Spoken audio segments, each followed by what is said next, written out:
the saddest things that I feel really bad for, y'all, is definitely teens and young adults who are under strict households. What I mean by this, y'all, is that I'm going to show one example here.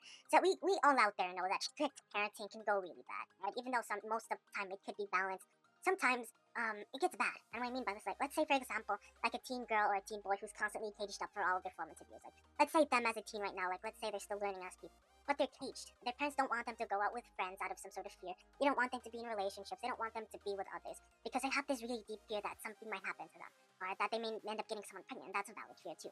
But the issue with this is that once this cages up a teen so much to a point that they have to ask permission for everything, I say this in that it's not realistic for the real world. I mean that because when we pass down onto like 25 years, I won't say 25 years when I'm ready to be an adult, and let's say that the parents are now expecting them to all of a sudden have children. The issue with this is that all of their teen years, they're limited from doing what they wanted to do. They're limited from being in a relationship. They're limited from what their parents thought about them. And a lot of parents out there think that children are an extension of their family. While technically true, children are individuals that will one day grow up to be people of their own, regardless of the culture that they were born in, even if they still are a fan for that same culture. I mean, yeah, I'm Filipino too. Like, once I grow up, I'm going to be my own person. I'm still going to like Filipino culture, obviously. Those spring rolls are really good. But a lot of these people eventually grow up to be their own person. And the issue is in their formative years when they don't end up being in relationships, taking the real world risks of like breakups, right? When they don't learn these tools, then for real life, it's hypocritical once they grow up. Because now all of a sudden, all of these parents are now expecting them to be able to know how to do this or do that. But when in the first place, they were never taught how to do it during their formative years. I find it hypocritical, but it's unfortunate because even though I still believe that parents, they too are also misunderstood. It may be also how the parents were raised too. Like the parents may be raised in a strict household, for example. And they might be projecting that onto the children today, and that only continues like the generational cycle of these types of mistakes and byproducts. And ultimately, no one ever grows from this type of thing. Actually, a lot of people do, but it's usually kind of like an arc, for example, like a hero's arc.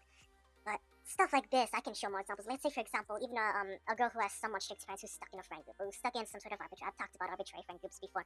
Let's say that she too is limited once again. Now that her parents are limiting her, she's now limited by the hierarchy of high school. They can't interact with people without this fear of this or that, of whatever their friend group thinks of them. I feel even worse for them because, I mean, these people are literally people that you would meet.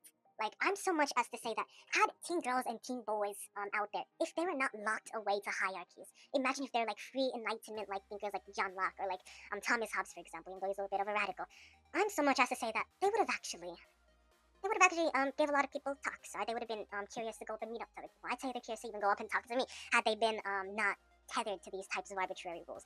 What I'm beginning to believe here is that the Enlightenment principles here must challenge parental dynamics where it's misunderstood. It must be reasoning over old fear, ability and reality over ingrained fears. The issue with this is that there's also parents out there who might be projecting away even to their children too. And the issue with this, once they project to their children and how they're raised, is only continues a dangerous generational cycle of indirect toxicity. And I'm trying to find ways to stop this, but just like a neutron star, a black hole in space, like I'm limited to only the people around me. A lot of people out there think in space that black holes are the cosmic vacuum of the universe, and that is technically true, but they're only limited to its gravity. I mean, I wish I could help all of the strict people, strict teens around me, maybe give them like $20 or give them like a little heart and a hug. But the truth is, a lot of people are in their own places. I can't really go to them because I'm going to risk a lot of things. Like social friction might also end up getting a bunch of enemies indirectly. We also got arbitrary rules. Like someone might still judge me based off of superficial aspects. I might not be able to help at all. But I still wish good for these people. I still feel bad though because let's say one of the teens somehow gets like a siphoning of freedom. Let's say they get $20 or allowed to go in a relationship like as you're being caged up. Alright, like it's like putting a prisoner temporarily into the outside bounds of society just for a few minutes. Let's say it's a criminal, for example. You know what they might do? They might end up robbing somebody. They might end up taking something. They might end up causing a public havoc, for example. And I think that's a similar analogy when we compare it to teens who are caged up. A teen out there who needs permission to do everything. Once the parents break away this jail lock just for a little bit, the child might end up getting, someone pregnant, or they might end up getting pregnant themselves. They might end up getting in a lot of trouble. It's like being raised in a technological household, but then all of a sudden, one person buys your computer and expects you how to use it. Guess what? You don't know how to use it. Same thing goes for parenting today. When strict parenting is done improperly, when a child is caged up all the way until after college, then all of a sudden the parents expect them to do this and be able to do that. They were never given the tools to start at the beginning. If you guys think about it, even for me right now, me as a little like a content creator, I mean, I'm always taught, I'm like half Filipino to speak for people who don't have a voice of their own. I'm kind of doing that for people who are kind of strict right now. What I'm beginning to realize from this is that there's a lot of stuff that could go on, not just like pregnancy, even though some people will use it properly. When strict parenting keeps on going and it's not challenged, then it just continues a cycle of toxicity. When teens are not given freedom, when people aren't given their basic Lockean freedom, then a lot of stuff is going to happen. Like, I get why the parents would be limiting of such things. Like, they don't want their daughter/son to get pregnant. when it becomes too limiting, it just gets really troubling. That's where it gets really like you're in hot water, for example. I just feel bad. I wish I could do something to these girls or boys who are under strict scrutiny. Give them like a little hug. Give them like $20. Give them like a little heart, for example. But like a black hole, I said, right? One of the biggest consumers in space, like the neutrons on our planet. We're only limited to our local field. We're only limited to the local neighborhood of the friends that we have.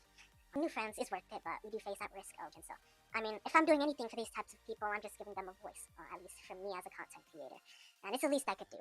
I can't help them directly, but at least I'm willing to recognize them on this channel, on this Instagram post. I know that they exist. I would help. I wish I could. But they're always going to hold a place in my heart because they're these types of people that aren't exactly forgotten, but they're not going to be, they may not ever get that chance of becoming the person that they want to be.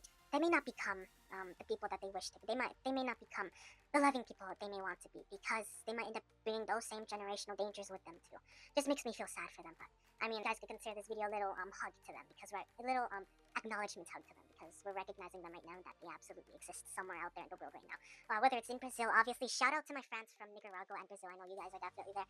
Or whether it be people all the way from even in here in the US or Canada. Like this stuff, this type of thing standard is everywhere. I just feel sad for them. So like consider this video a little hug. Alright, a little hug. I also do anything in order to honor these types of like people. At least what I'm gonna do is like continue growing as a person. Like become my own little adult. Because they may not have that chance. And if they were to talk to me right now, they would want me to do that. So if I was to do anything about these strict people indirectly, is that we'll continue growing in the way that they want it to grow. Every video I make, I guess I'll put that reason into. So